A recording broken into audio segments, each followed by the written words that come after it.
All right. Are you seeing the slides now? Yes, it looks like we're all in the same place at the same time. And so I'm going to just jump right in and continue where we left off. We've been talking about media and democracy, what went right, what's gone wrong, and can we fix it for a couple weeks now. And I'm going to begin to bring us now into the 21st century and the transition from mass to digital media, which is a transition we're still in the middle of. I will point out that in many ways, right, the newspapers, the television stations have not been displaced or superseded, but I do think, nevertheless, and I will try to argue with you today, that the transformation that has occurred by the assimilation of digital technology into the pre-digital media sphere, the old mass media sphere, has fundamentally altered the pre-existing forms of media in addition to introducing new forms of media. The fact that the old media have to compete with the new media, that the old media are operating in a public sphere that has been structurally reconfigured by the new media, don't just create new media, they transform the old media as well. And so I want to talk through some of that transition with you today. I'll just, as I often do, refresh the idea that the framework, the background understanding that I'm working with is that new intellectual technology, new technology of communication in particular, new technology that allows us to communicate with each other in different ways, that allows us to record our ideas, to do new things. I'll just point out very quickly two breakthroughs, I think, since the last time we've spoken. One of them in weather prediction. Both of them, by the way, occurred at Google. One of them in weather prediction with a much more accurate, I guess you might call it medium term, going out to 2 weeks kind of weather forecasting that builds on artificial intelligence, and then a breakthrough in quantum computing, right? Computing that uses the recent advances in physics in the realm of quantum mechanics to try to create computers that rely on much, much smaller components, the right components that operate at a subatomic level. That these are breakthroughs that will potentially ultimately transform not just the technology we use, but the ways in which we think. To briefly go into the background here for a moment, we speak about the Gutenberg revolution, the Gutenberg technology, right? And this, of course, is the technology that allowed us to do fixed letter printing, and then instead of having to transcribe our books, we can uh, print them, and transcribing a Bible, which was one of the main texts that was using the pre-Gutenberg technology reproduced, might take 5 years, right? It was diligent, painstaking, difficult work, mainly done by monks. It gives us beautiful illuminated manuscripts, but it's very slow. And so this means that the book is an incredibly scarce, incredibly precious resource. And then Gutenberg comes along, right? And the result is that books start to become more readily accessible. Well, if you're going to do that, right? If you're going to start printing Bibles instead of hand transcribing Bibles, maybe the market in Bibles will exceed the number of people who speak Latin. Maybe we better transcribe the Bible, translate it into the vernacular, and start printing vernacular Bibles. It's not too long after that that you get the Reformation. Oh, and by the way, the scientific revolution, by the way, the Renaissance, by the way, humanism, and not too long after that, that you're getting wars of religion and eventually democratic revolutions. I'm telling a very simplified version of history, right? European history, but I do think the more complex versions of this history agree on the idea that the printed word, whether it's in the form of books or newspapers or pamphlets, is essential to this rapid, profound transformation of European culture that occurs in the late Middle Ages and early modern period, that really you locate the threshold between the late Middle Ages and the early modern period precisely at the moment that the printed word begins to transform the way in which knowledge is transmitted and communication occurs, and the vast cultural and political as well as social implications of all of this. By the way, the market revolution is also, right, the capitalist revolution, part of this period, and I think many scholars believe that printing is significant to that as well. And so if we are in the middle of a similarly fundamental and profound transformation in our intellectual technology, our technology of mass communication, it behooves us to reflect on that and to try to figure out what it is doing to us. And the story I just told in this highly compressed version, of course, transpires over the course of 3 or 4 centuries. It's not an instantaneous event. But having said that, that's in part because this technology is only very gradually diffused, and so its cultural, social, and political implications do not take hold rapidly. They wait as the technology slowly but surely seeps out into broader sectors of European civilization. But having said all that, the technological revolution that we're in the middle of right now, and I just want to, notice for a second here, right, that the World Wide Web, internet technology, really isn't physically possible. At least we don't have the wherewithal to make it readily available to most of us until less than 50 years ago. That it's really only about 20 years ago that widespread cell phone technology became available. Maybe it's 40 years ago that the personal computer began to become something that at least upper middle class households had access to. That it's only about a dozen years ago that social media came to be readily available to many people. And if we look at the number of people using this technology today, right, let's be generous and call the digital revolution roughly 50 years old. It is half of the human population. It's 4 billion people who have access one way or another to digital connectivity. Many of them have access to multiple social media platforms, to various forms of communication, whether that's text messaging or emailing, that frankly didn't exist a generation, 2 generations ago.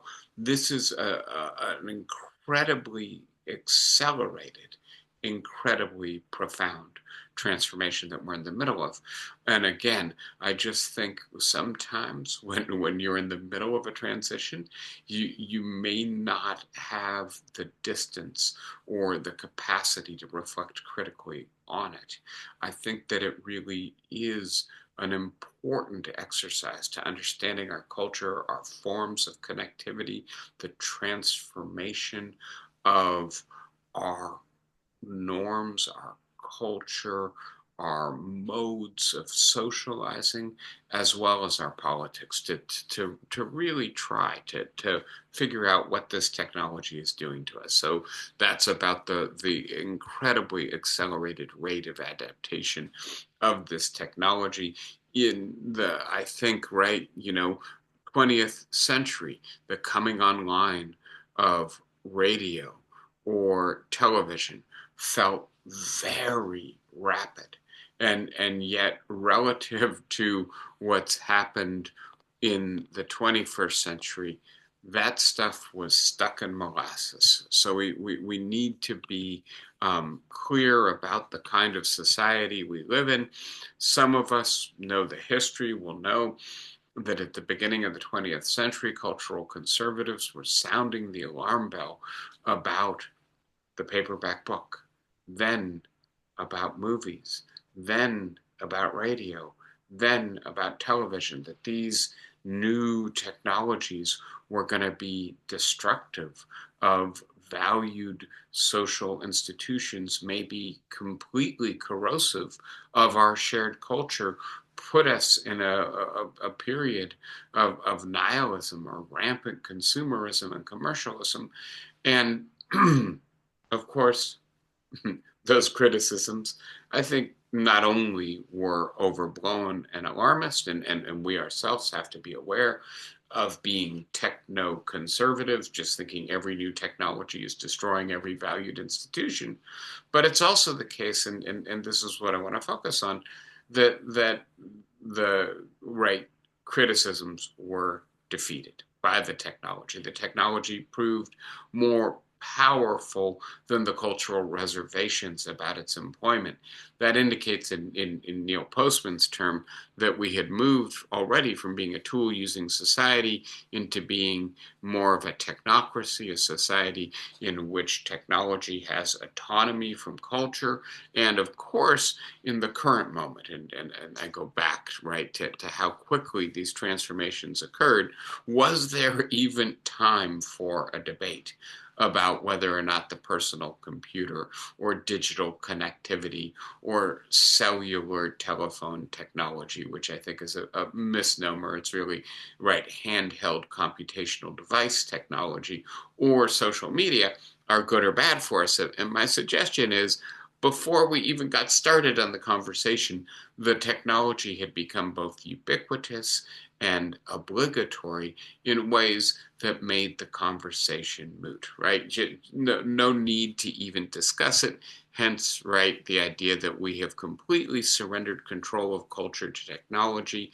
And my jumping off place for this, right, series of talks is to think, look, we may be belated, right? We may not have let the horse out, or, kept the horse in the stable, but does that mean we just got to let it go? Does it mean the horse gets to go wherever it wants to go? Or are we well served to begin thinking belatedly?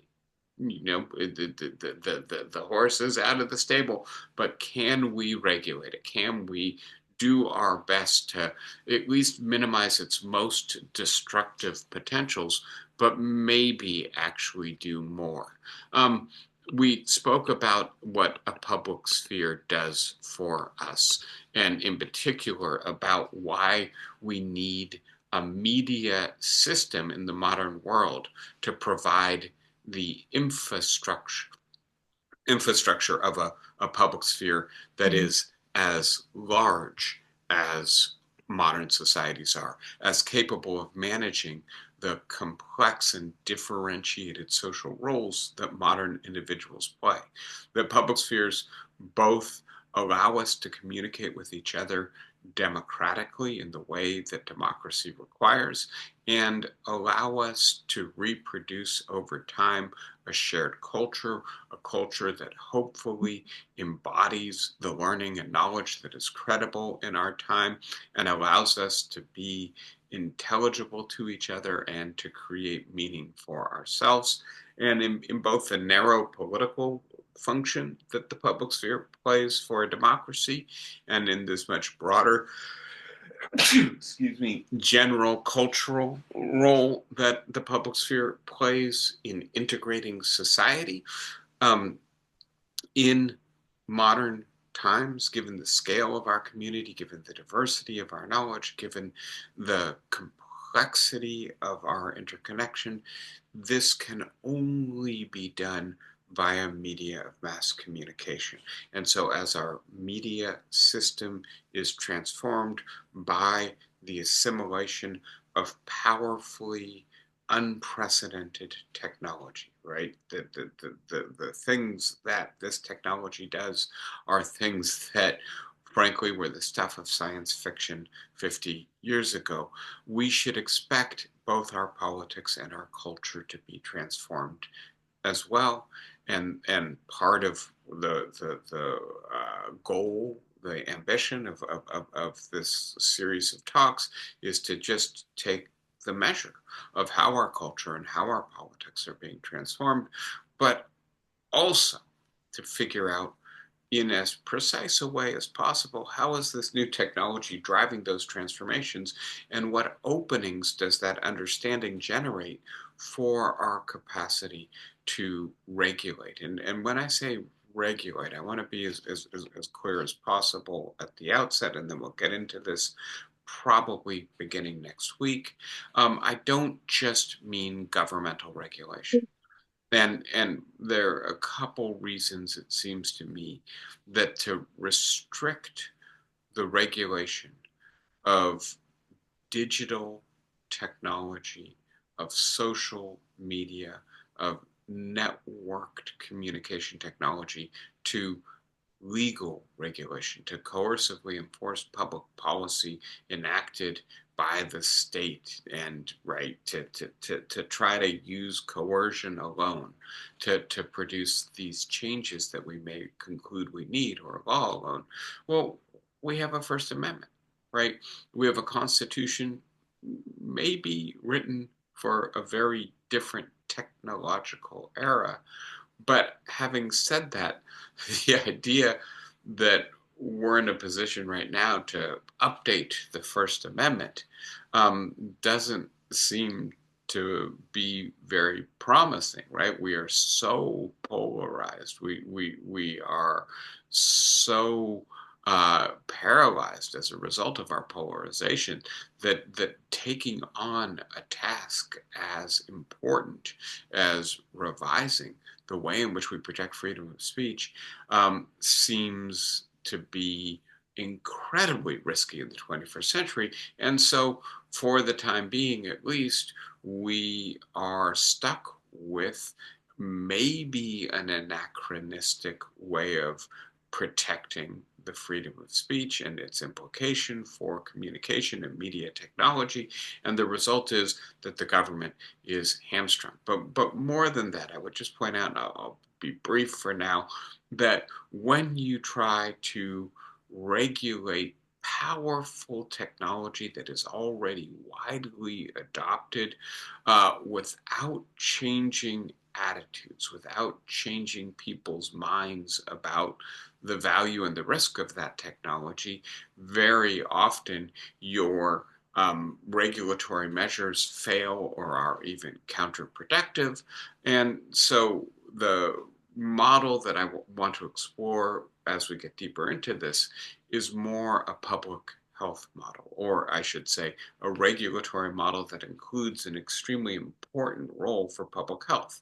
And so if we think about this just for a moment, the idea that when we became persuaded that there was a strong correlation and, in fact, causation between smoking tobacco, using tobacco, and various cancers, especially lung cancer, we didn't simply ban tobacco. We recognized the industry was too powerful, the habit too ingrained, the popular support for it in our culture too strong. So as opposed to that, we tried to, on the one hand, tax and warn in a way that made it more difficult for, say, kids to acquire access to tobacco products.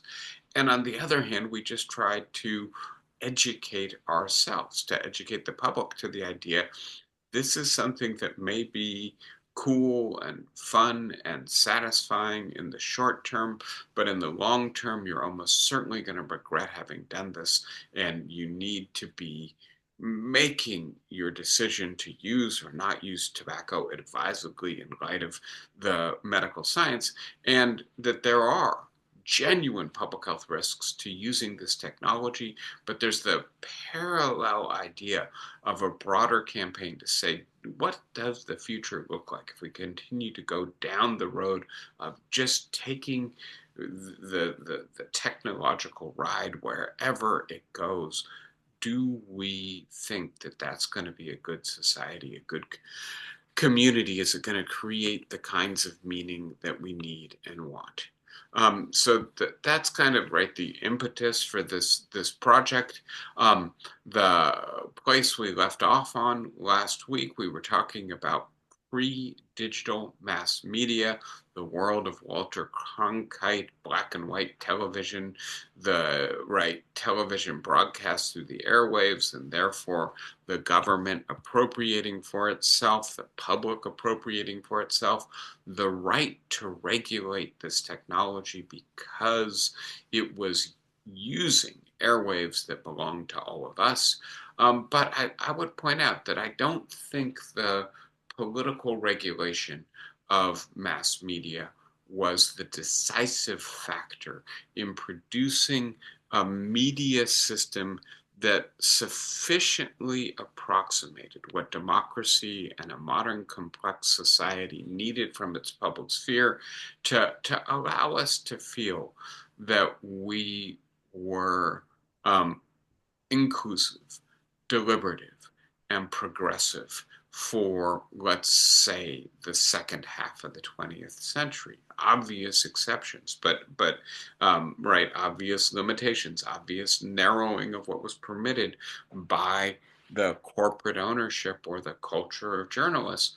But that what was really effective in producing that was not the relatively minimal regulations, but the ethics of the journalists themselves and their capacity, given the structure of the media system, to effectively control what actually passed what I'm calling the editorial threshold, the admittance, the gatekeeper to the public sphere was the media system, the gatekeeper to the media system, the filter, the bottleneck, if you will, was professional journalists. And professional journalists were the product of both a deliberate educational system that promulgated an ethical code for journalists and peer policing, right? The idea that if you were going to have the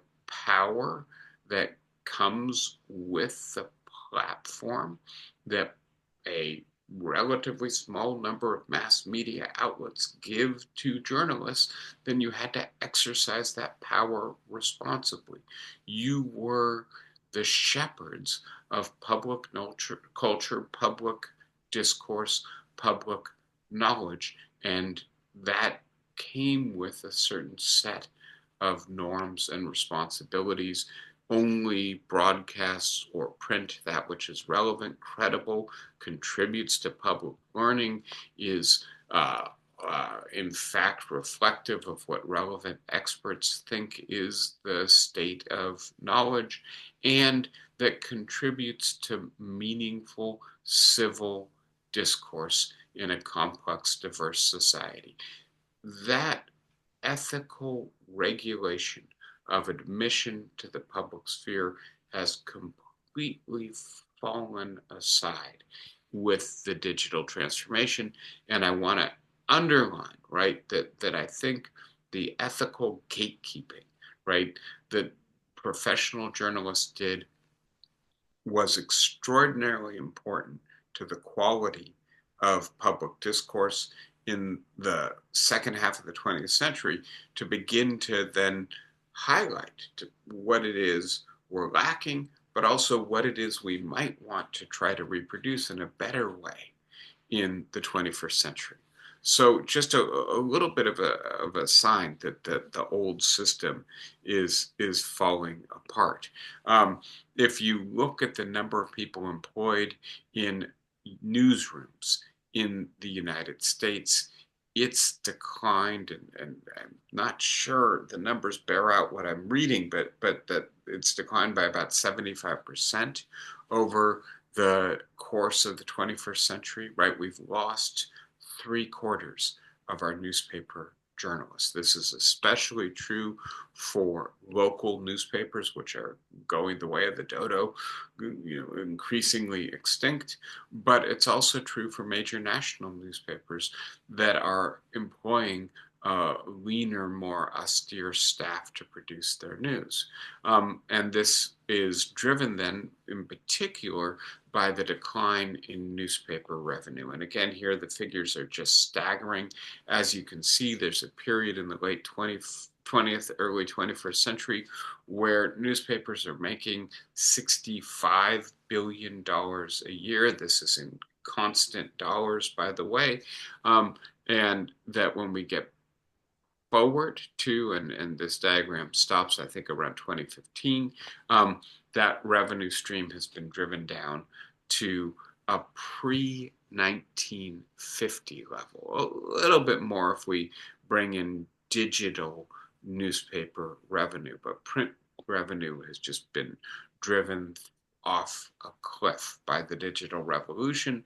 And of course, what's happening is that traffic, attention, use, eyeballs are being redirected away from the print medium and onto the digital medium.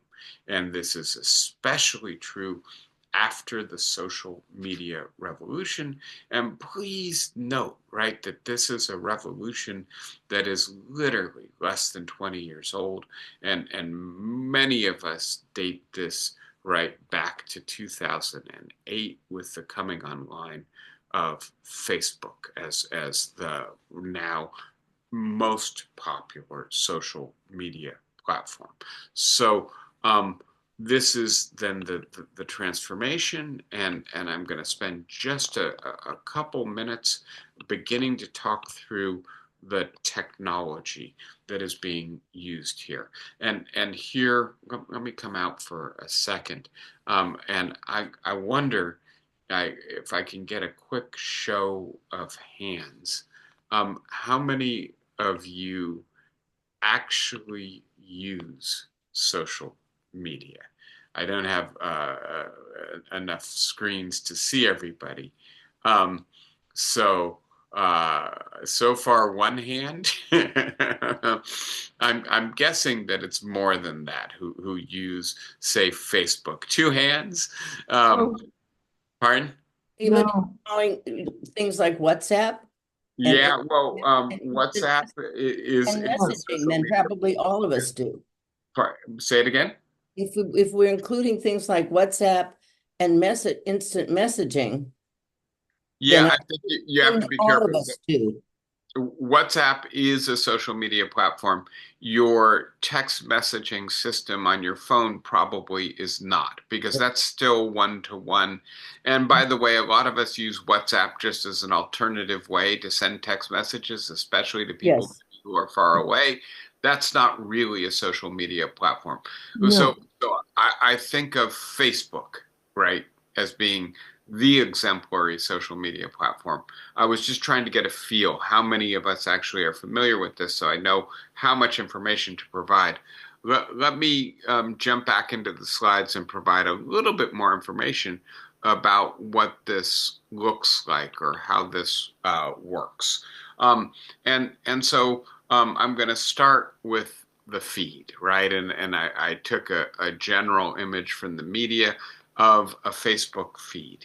And so I don't know how much of this you can see, but the general idea is you open your application, right? Facebook, and it says, welcome back, right? Do you want to create a story? Bing, you can begin posting something. But alternatively, you can be more passive and just see what's on your feed. And here it looks like, I hope it's not a real person, somebody named Cassandra Taylor is sharing with you what they're eating for lunch and the book they're reading with an image, right? And you could scroll down. You could use your fingers and see some stuff about art exhibits and some stuff about sports teams and some stuff's from other relatives and friends. Maybe you belong to groups, and so you could see stuff about your high school or your college classmates or your neighborhood.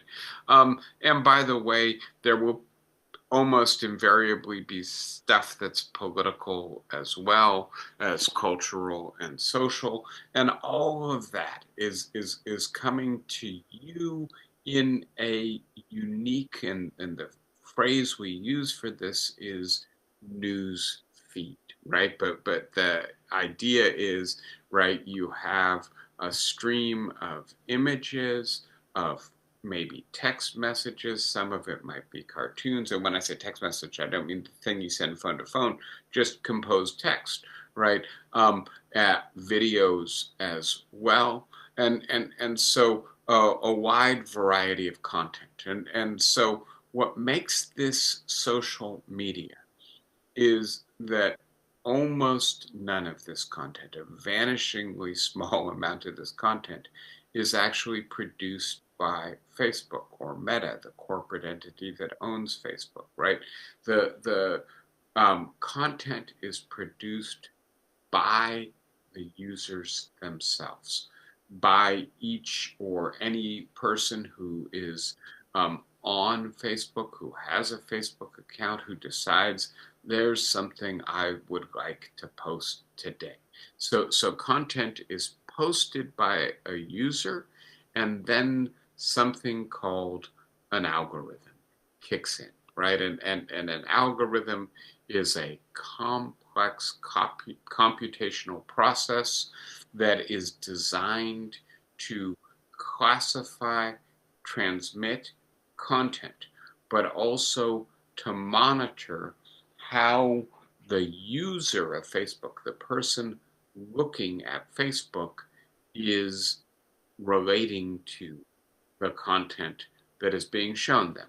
And so I think one thing to know immediately, as soon as you open Facebook, you have opened what appears to be just a string of images, but it's actually a complex, if you will, two-way mirror in which Facebook gets to collect data about you. And Facebook is not turning on the camera on your phone and looking at you and where you are, but it is, if, unless you've set your privacy settings very carefully, able to geolocate you, which just means they know more or less where you are physically on the planet. But more importantly, they're also able to see your screen. Not literally, but which image on your screen you're spending the most time with, right? So, what Facebook has done, right? Billions of people are posting billions of images and messages and videos a day, content, right? And it has taken those billions of potential posts and decided which ones will David be most interested in. David likes the Warriors. David likes European art. David likes political philosophy. David likes this number of friends who went to this high school, college, university. We will, from the totality of billions of posts created today, furnish him with a few hundred images or messages or videos, and then we will watch, right? So the content is classified, the content is distributed to a segment of the audience, and then it is monitored.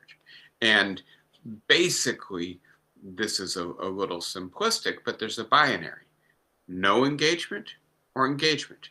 Do I flip right past it, or do I spend 10 seconds on it, or do I spend 2 minutes on it, right?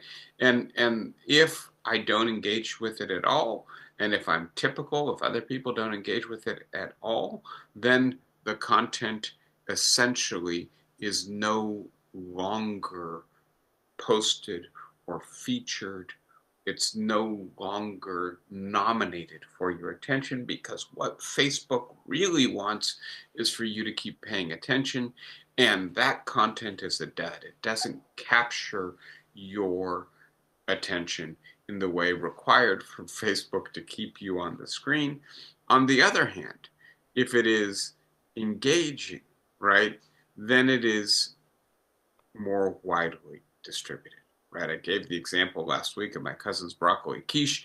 Let's say for some reason the way it's cooked or the way it's photographed or who knows the cute kitten in the background, it is a kind of content that kind of goes viral, as we say, and there's a reason that that metaphor is used. It spreads contagiously through the networks that the social media platform make available to us, then the content is distributed to more and more people, right? And again, constant monitoring, and eventually if it turns out, yeah, the family members really liked the broccoli quiche, it was one of her better uh, pictures, but nobody else seems to be that interested in it, then again, right, the content life cycle ends. But if for some reason, even in the broader audience, there's high engagement, What uh, is it? I know. then we end up with, I'm right, supposed to come in it at being 11, yeah. further distributed. Give me 1 second. I'm getting a little background noise. I'm Right just here. everyone, I'll um, tell and you. then you can unmute yourselves whenever you want to. But I needed to get out because my computer is not cooperating with me today to do that. Um, so here we are. Um, the thing I'm now going to add just to make this a little bit more complicated, right? This is a general idea of how an algorithm operates. But one of the things we know is that different social media sites have different algorithms that operate according to different principles. For instance, on Facebook, I can say, my cousin is my friend, right? I can turn it into a verb, friend her. And if she accepts my invitation to be linked on the social network, then Facebook assumes that I'm a little bit more interested in her content than I am in random content. And if I go and follow her closely, then Facebook assumes I'm much more interested in her content than random content. It will keep pumping that stuff to me. The TikTok platform, right, which we're going to get a lot of news about over the coming weeks because it seems to be on the chopping block in the United States, given law passed by Congress and recent court decisions. TikTok does not allow you to actually connect socially with people in its network. As opposed to that, you just like or share the content in the TikTok feed. And the result is, right, that TikTok operates according to a somewhat different algorithm. Now you may see, right, that I'm talking about not only what's on your screen, but inside the black box. And this is what I'm referring to as an algorithm. And the reason it is a black box is because, on the one hand, it's proprietary technology, right? And so, in various lawsuits so far, various social media platforms have been able to say, we do not need to divulge how our algorithm determines what content we're going to share with our users. If you force us to divulge that, then you're making us give away our secret recipe, the way in which we do business, the way in which we become profitable. And so the idea that this is proprietary, protected technology means essentially that we don't know the details of how these algorithms work. But even if you work at Meta, at Facebook, at TikTok, at YouTube, at Instagram, at X, you don't fully understand how the algorithm works because it is powered by artificial intelligence and machine learning that is making calculations at a pace that no human being can follow. And what it's really doing is trying to discern complex patterns of human behavior. When you show him this, how long does he spend on it? How much is he like this other user? Does his behavior predict what this other user is going to do as well?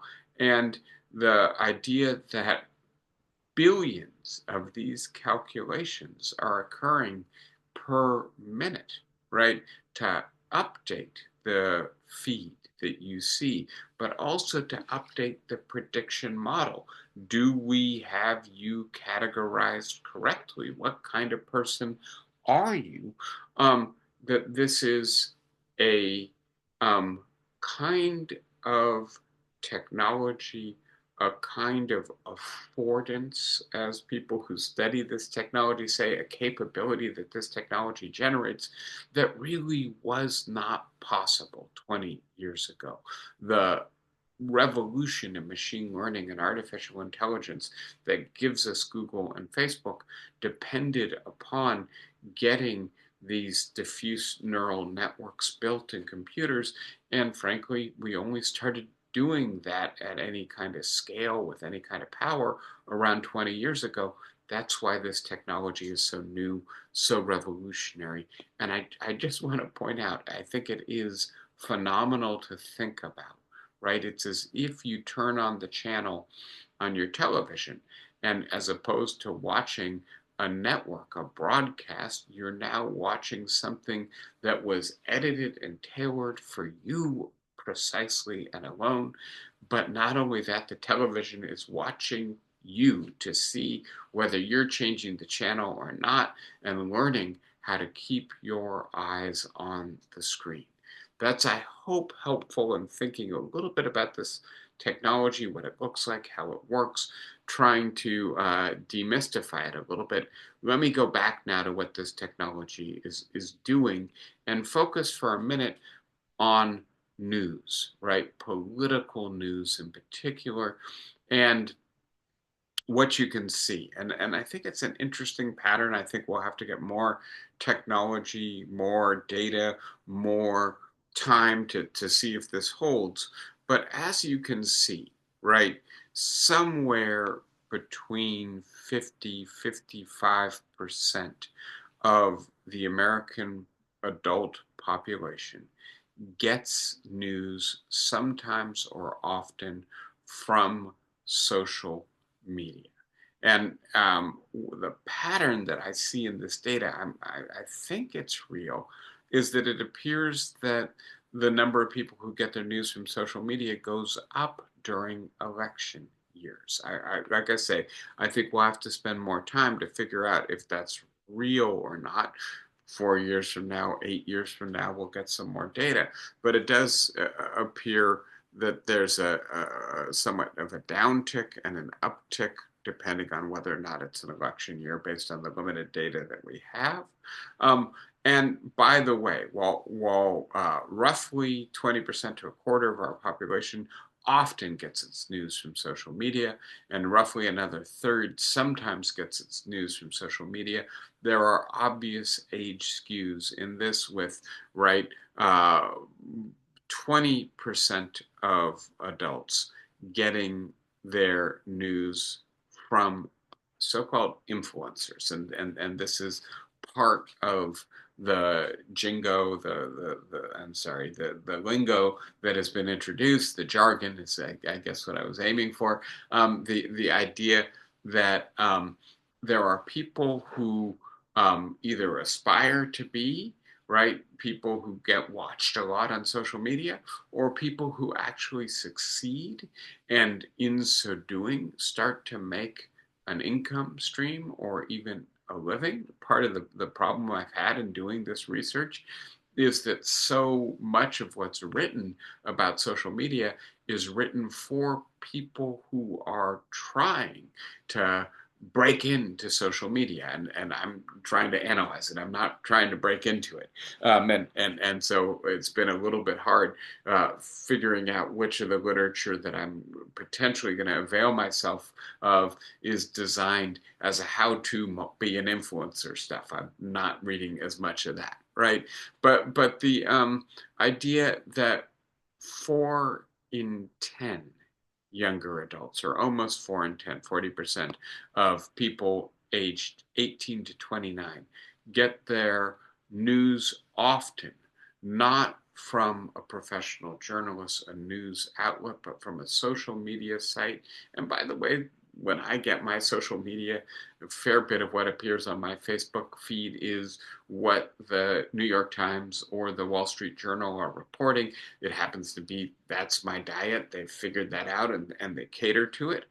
But these are people who are getting their media not from professional journalists or legacy journalist outlets, but as opposed to that, from ordinary people just talking about what they think is going on in the news and what they think you should know or how they think you should react. There's an article in the Times today about Rumble, which is a relatively new social media platform, which is described in part as right wing YouTube, and how right its new slogan is "We are the media now."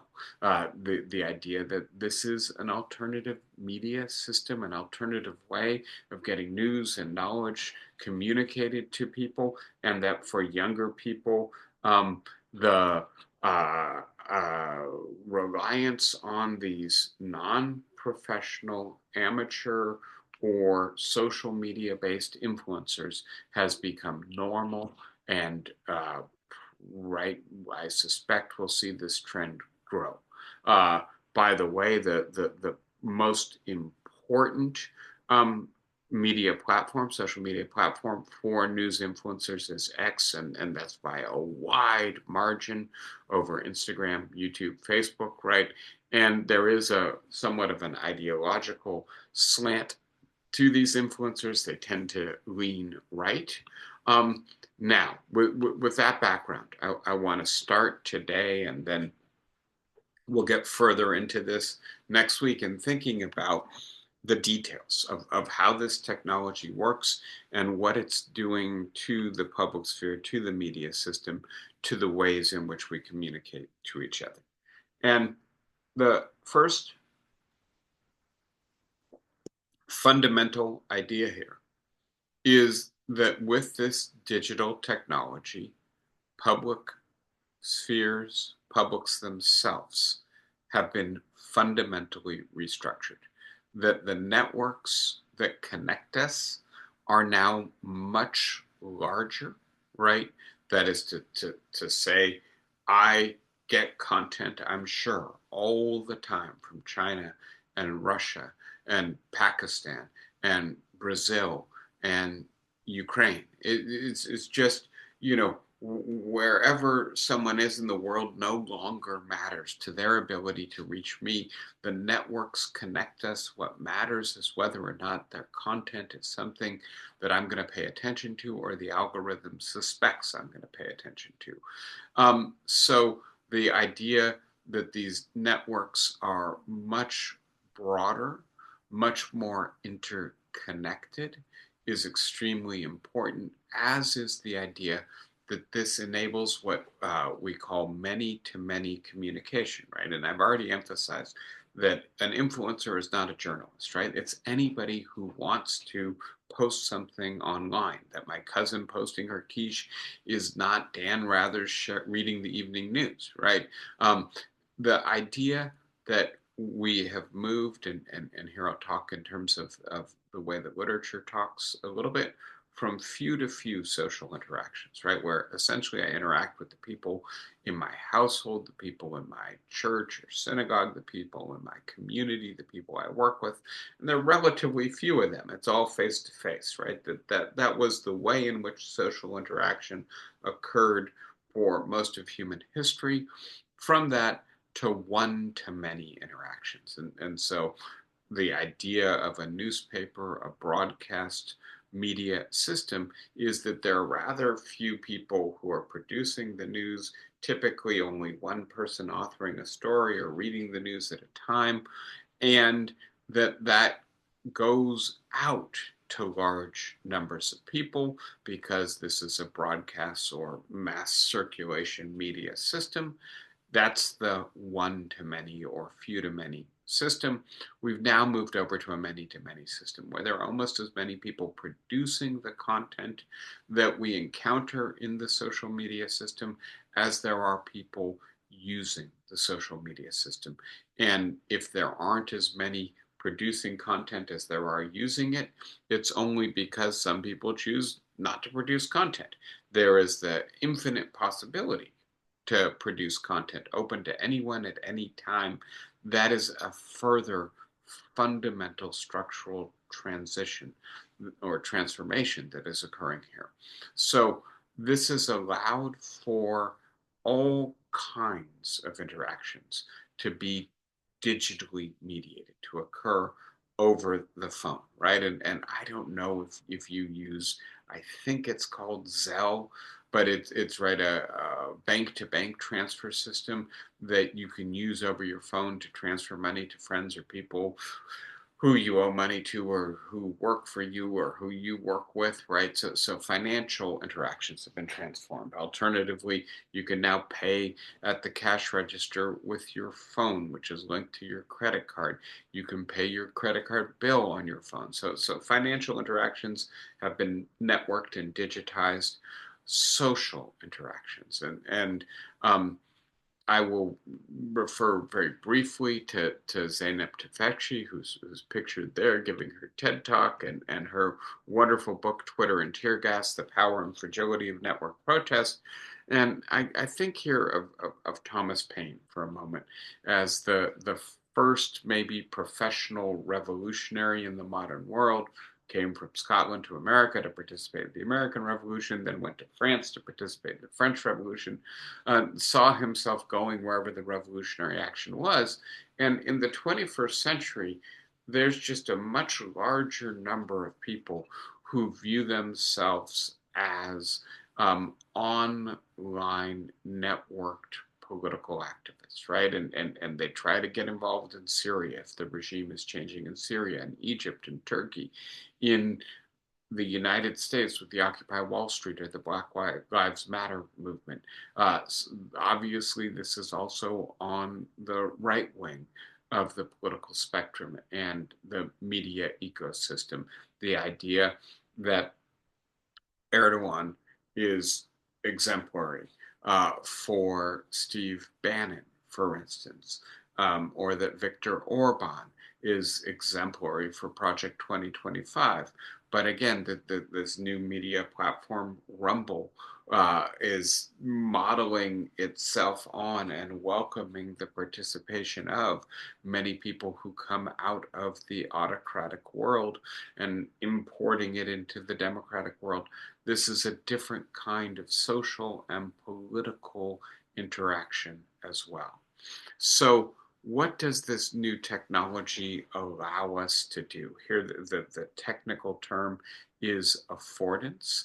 And in particular, I'm interested in public uh, expression, the formation of public opinion, affiliation. Who do I hang out with, and how do I understand myself as connected to them? And acculturation. What is appropriate? What is uh, recognized role in my society? What kind of norms should I adhere to in talking to people I don't know very well or the people I'm most intimate with? And the idea that there have been this rapid decline of gatekeepers, right? We can think here obviously of the professional journalists I was talking about a few minutes ago, but also of cultural leaders, whether those are, religious figures or educators or political leaders, that for much of our history, we've looked to a few people to exemplify for us morally appropriate conduct or tradition to give us our standards and our bearing. And that today, right, the opportunity for anybody who wants to disseminate new kinds of knowledge or things that claim to be knowledge, new kinds of norms, new ways of conducting ourselves is all but limitless. Um, the idea that we've moved from what people call a knowledge economy, right? How does knowledge circulate? From one in which essentially books were scarce, ideas were hard to come by. The people who produced them very often had a hard time circulating them or gaining public traction on their ideas, to one in which the problem is really one of superabundance. There's just so much being constantly produced, generated, and circulated that it's impossible to keep up with it all. And then finally, the expansion of connectivity, right? I'm able to connect with the person I met at a conference in Prague who lives in France over Facebook, and now we're starting to exchange ideas, or the idea that those ties, right, that are real, are a different kind of tie than the kind of tie I have with somebody I live with or that I work with on a daily basis or that I've grown up with. They're weak ties, but they're, right, increasingly important to the way in which we think of connectivity and the potentials for influencing each other, and that our networks may cut across other networks. Here I am in communication with somebody from France. That's not typical or usual for somebody from the United States, at least most of us, right? And so that maybe our networks are starting in certain respects to merge or at least intersect with each other, cut across each other is another, I think, significant development here. I just saw the time and I realized I've used it all. Thank you for letting me introduce these ideas. I do want to hear what you think about them, as well as what feedback, questions, criticism you might have. Anybody want to start us off today? Is this totally new and a bit daunting, or is this stuff that you're already familiar with? If the former, what do I need to do to make it intelligible? If the latter, where do you need to take the conversation to go where it's interesting for you? Who wants to start us out?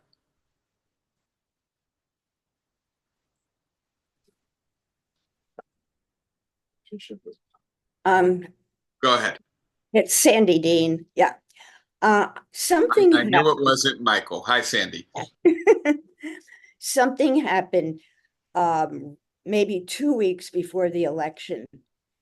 And I suspect and have heard that it was something that X, that Elon Musk was doing with X, targeting various groups.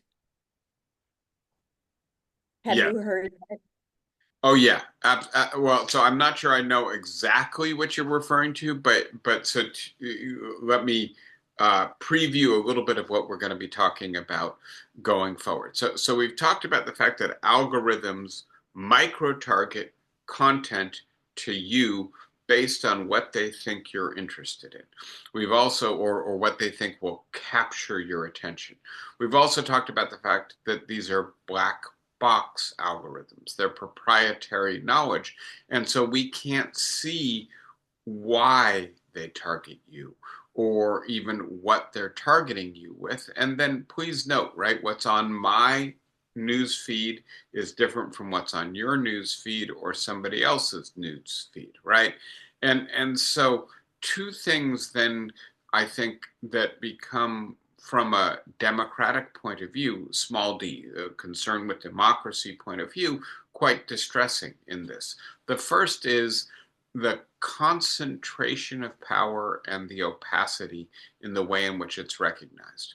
If Dan Rather, Walter Cronkite, Connie Chung, right, says something on the news, everybody sees it, everybody hears it, and we can hold them accountable for maybe their mistake or their effort to tilt the news in one direction or another.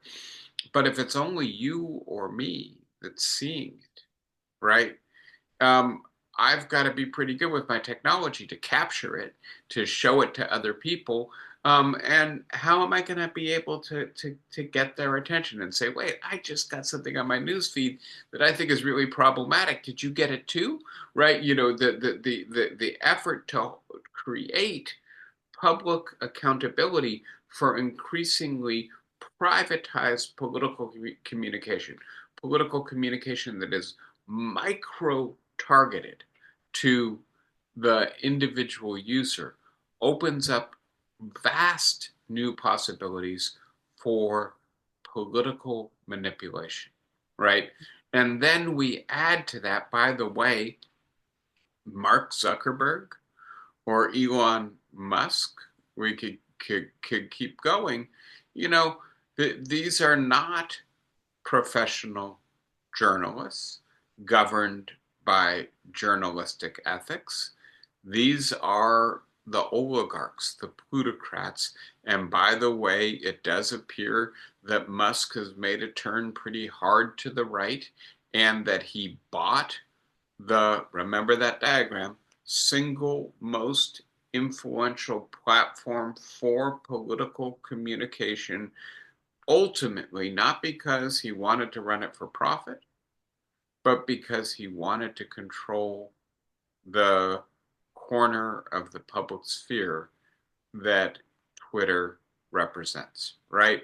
And then we get into the details, I think, of what you're describing, which is that the reports coming out of Twitter are that he tweaked the algorithm, that he manipulated the technology that determines whose content everyone sees to favor Trump or to disadvantage Harris in the 2024 election.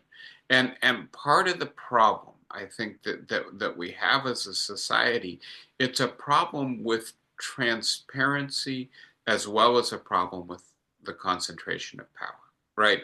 On the one hand, because of the way these media operate, it's really hard for us to figure out what was being said to whom and what influence it had, right?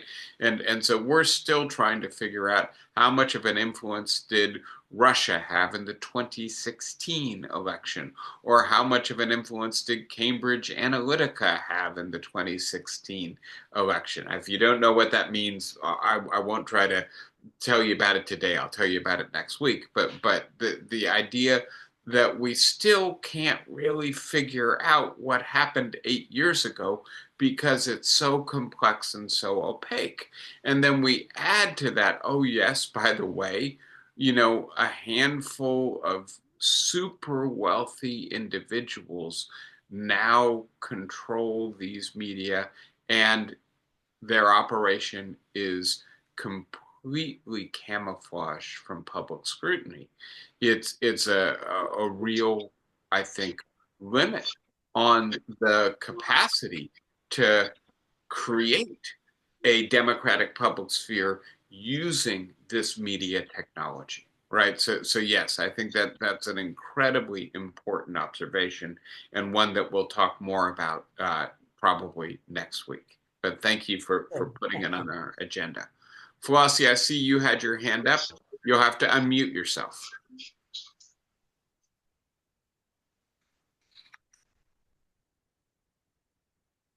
Don't get frustrated. You just got to get to the keyboard, right?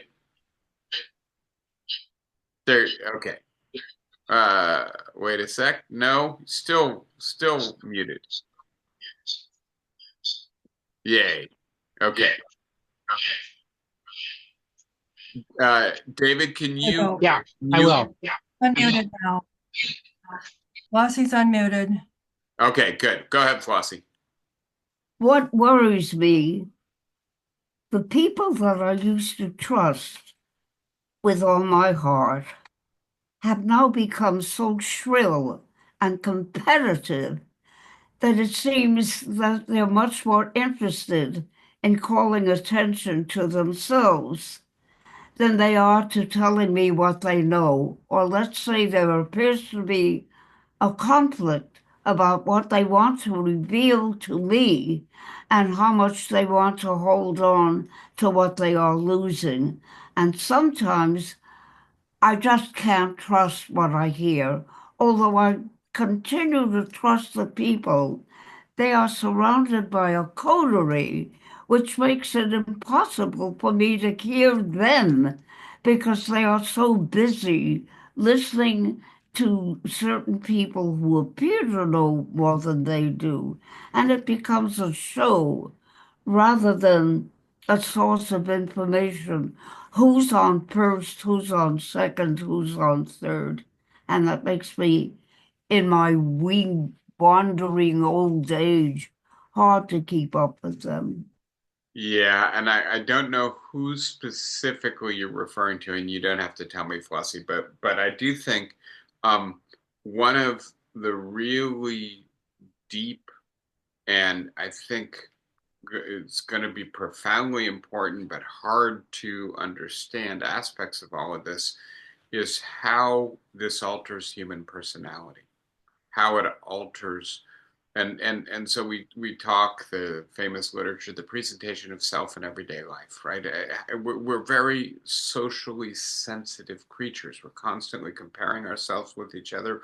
We're constantly, if you will, understanding ourselves through the mirror of what others reflect back to us, and that this new technology lets us get feedback in entirely different and unprecedented ways. And so, you post something on Facebook and the standard reaction, I'm sure you're familiar with it, like, dislike, right?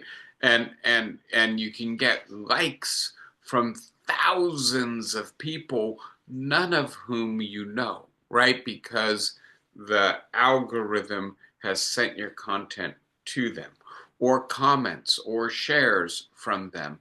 And it's almost impossible as a human being not to be sensitive to being liked or disliked, but you also have to recognize that this is some peculiar facsimile of what we really mean by liking and disliking. This is not you interacting with someone. This is you posting something online and other people who you don't have any real relationship with other than this peculiar social network reacting to what you have posted online. And there is some, I think, really interesting literature and developmental and other aspects of psychology about what this does to empathy or compassion, about the transformation of relations when they're not embodied, right? Where there's no embodied feedback. We don't see the person's body language, the expression on their face, the way they comport themselves in reaction to what we say to them, um, and the idea that we are increasing. There's a book on this that I'm starting to grapple with about staging singularity. We're increasingly interested in creating a profile online that screams, "Look at me! I'm different. I'm special." Exactly Yeah. how they are dressed. You look at the costumes they're wearing. You are fascinated, especially among the women. What are they wearing tonight? Yes. How much of their body are they revealing? And it just doesn't make any sense. What you trusted was honesty once has become a kind of show. And it's who has the best showmanship. And pathological comparisons as well. I mean, do there are these things called filters, which I imagine you're aware of, right? But that make it look like your face has the perfect complexion, not a single blemish, or enhance the size of your breasts and reduce the size of your waist if you're a young woman, and the idea that there are women, men, people who fear in person interaction because in person they're not going to be as beautiful, as handsome, as clever, as curated as they are online. This is again part of the psychological transformation of human personality that this technology is bringing out. It is profound, risky, and uncharted. I thank you again, Flossie, for in a sense pushing us in the direction of themes that we'll talk about coming up. Uh, David, go ahead, and I think I'm going to give you the last question or comment for today. Well, I just wanted to bring up, uh, Barbara, can you turn that up there? Yeah, I'm in the other room and I'm trying to speak in a way that doesn't create echoing, but I don't know if I am or not. But I wanted to bring up a couple of other alternatives, thoughts about social media. I wanted to bring in the version of social media that we're engaged in right now on Zoom, because I think webinars are a new thing that we haven't had before. And they're a bit more like going to a conference, except we don't have to travel. So they're more like a conventional form of communication and the transformation of information.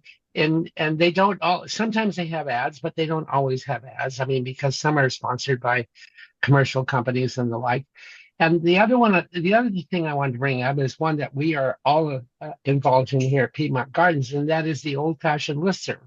The listserv was probably the first form of social media in a sense, because we could now communicate not only with one-on-one with individuals, but one-to-many if we belong to a listserv. And we use that a lot here.